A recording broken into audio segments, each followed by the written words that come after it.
नमस्कार मित्रांनो, जय जिजाऊ, जय शिवराज, जय शंभूराजे. मित्रांनो, सध्या आपल्या महाराष्ट्रामध्ये निवडणुकींची रणधुमाळी चालू आहे. निवडणुकीमध्ये नगरसेवक होण्यासाठी जो तो उमेदवार प्रयत्नांची पराकाष्ठा करत आहे आणि त्यासाठी वेगवेगळे प्रलोभनं लोकांना आकर्षित करण्यासाठी वेगवेगळ्या उपाययोजना केल्या जात आहे.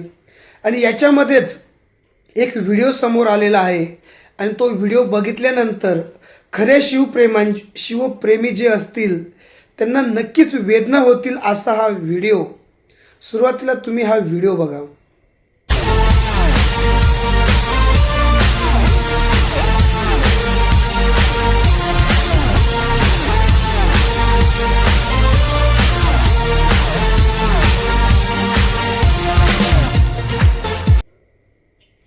बघितलं मित्रांनो, मावळ्यांना माझा प्रश्न आहे की ज्या छत्रपती शिवाजी महाराजांनी संपूर्ण आयुष्य हे समाजासाठी, आपल्या स्वराज्यासाठी, या मराठी मातीसाठी आपल्या रक्ताचा अभिषेक करून आपल्यासाठी त्यांनी जीवन खर्च केले, त्यांचा आदर्श घेऊन आपण आपल्या आयुष्यामध्ये नवनवीन प्रयोग करून आपल्या देशासाठी, आपल्या राज्यासाठी काहीतरी वेगळी कल्पना घडवत असतो, किंबहुना त्यांचे विचार अंमलात आणून आपले हे जीवन यशस्वी करण्याचा प्रयत्न करत असतो.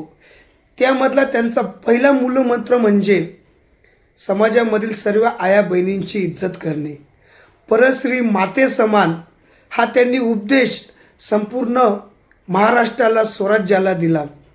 ज्यांच्या दरबारामध्ये कधीही स्त्रीला नर्तकी म्हणून नाचवण्यात आलं नाही, असा जगातील पहिला राजा म्हणून छत्रपती शिवाजी महाराजांचं नाव लौकिक आहे.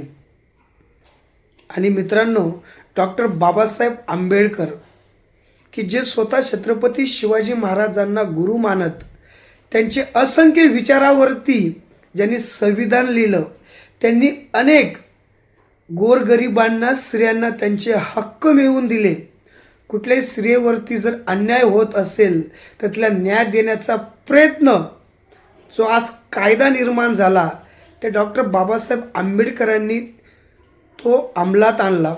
आणि आज या महापुरुषांचे पुतळे त्या ठिकाणी त्यांचा स्टॅच्यू आहे आणि त्याच्यासमोर फक्त निवडणुकीसाठी, लोकांना आकर्षित करण्यासाठी त्या ठिकाणी वेगवेगळे प्रकारचे डान्स, अश्लील डान्स केले जातात.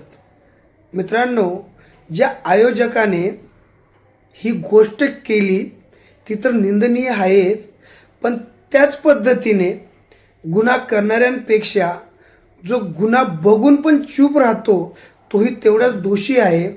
मी म्हणेल या ठिकाणी डान्स बघणारे, ते पण महाराजांच्या पुतळ्यासमोर, तर एकही याच्यामध्ये मावळा नव्हता शिवरायांचा की जो उठून त्या ठिकाणी विरोध करत असेल.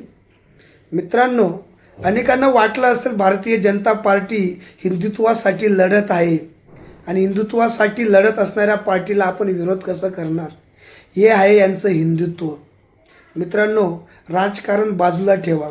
आपण एखाद्या पक्षाचे कार्यकर्ते असू शकतो, पण ज्यावेळेस गोष्ट आपल्या अस्मितेवरती, आपल्या राजावरती, आपल्या महामानवावरती येणार, त्यावेळेस एक स्वराज्याचा मावळा म्हणून उठा, जागे व्हा आणि विरोध करा. जन्माला आले, कार्यकर्ते बनले आणि असंच एक दिवशी मरून झालं, पण ह्या जीवनामध्ये येऊन असं काहीतरी करा. प्रत्येक वेळेस तुम्ही पैशाचीच मदत केली पाहिजे असं नाही. ज्या ठिकाणी चुकीचं असेल त्या ठिकाणी विरोध नक्कीच करा. मित्रांनो, भारतीय जनता पार्टी असो की कुठलाही पक्ष असो, कुठलाही राज्यकर्ता हा नगरसेवक, ज्याला सेवक पद दिलं जातं, ते नगराची सेवा करण्यासाठी नाही, तर स्वतःच्या कुटुंबाची ऐशो आरामात पुढचे जीवन जावे यासाठी, वॅगनरवरून फॉर्च्युनरसाठी, फ्लॅटमधून बंगल्यामध्ये जाण्यासाठी ही तडफड असते. हे सर्वांना माहिती आहे. मित्रांनो, राजकारण आल्यानंतर छत्रपती शिवाजी महाराजांचा उपयोग होतो आणि आपण देखील त्यांच्या जाहिरातीला, त्यांच्या भाषणाला बळी पडतो. पण मित्रांनो, ज्या दिवशी छत्रपती शिवाजी महाराजांच्या विचारावरती एखादं सरकार आलं आणि त्या सरकाराने महाराजांच्या विचारावरती जर कधी राज्य चालवलं तर जगाला हेवा वाटेल असा आपला महाराष्ट्र घडेल. पण एकदा महाराष्ट्र घडला, इथले मावळे जागृत झाले, तर मग हे परत कसे निवडून येणार? ज्यांना लिहिता वाचता येत नाही तेही नगरसेवक आमदार होतात. ते फक्त आपल्यासारख्या मूर्ख माणसांमुळे की यांच्या भाषणांना, त्यांच्या जाहिरातींना, भूलथापांना आपण बळी पडतो आणि त्यांना आपण निवडून देतो.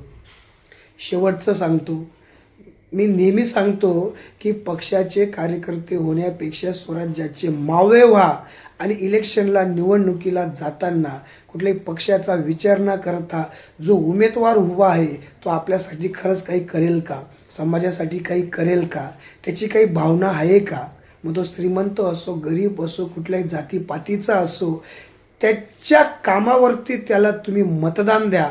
महाराष्ट्र नक्की बदलेल. आणि या ज्या काही अशा नीच प्रवृत्तीचे माणसं जे महाराजांचा, महामानवासारख्या मोठमोठ्या माणसांचा अपमान करतात, त्या ठिकाणी मग ती कुठली सभा असू द्या, कुठलाही कार्यक्रम असू द्या, सभेमध्ये उभे राहून त्याला विरोध करा. आज एक माणूस पुढे आला तर उद्या 100, हजारो, लाखो माणसं पुढे येतील. सुरुवात ही आपल्यापासूनच करायची असते. मित्रांनो, या कृतीचा जाहीर निषेध, त्या पक्षाचाही निषेध, त्या उमेदवाराचाही निषेध. सर्वांनी एक व्हा, स्वराज्याचा मावळा व्हा. जय शिवराय.